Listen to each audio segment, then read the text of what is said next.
Aku ndelok saka jembatan kowe ngopo, Din? Ajeng gawe kamar e, Pak. Mesake gawe kamare kok mbok sambat aku tak tukokke pirang rit ngono kok. Grobiyo. Ha mbok bojomu sing nyemplung. Ampun, mengke ndak ilang. Kok ilang? Dikom suwe banget. Apa iki? Iya.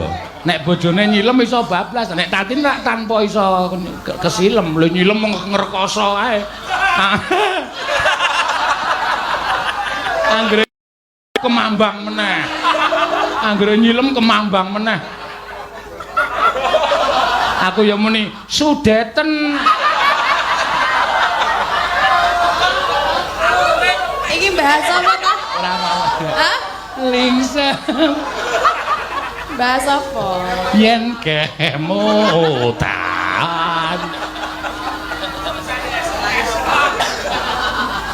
Iya. Yo nanti. Nembang. Sida kuwi mau. Ayo. Enggak.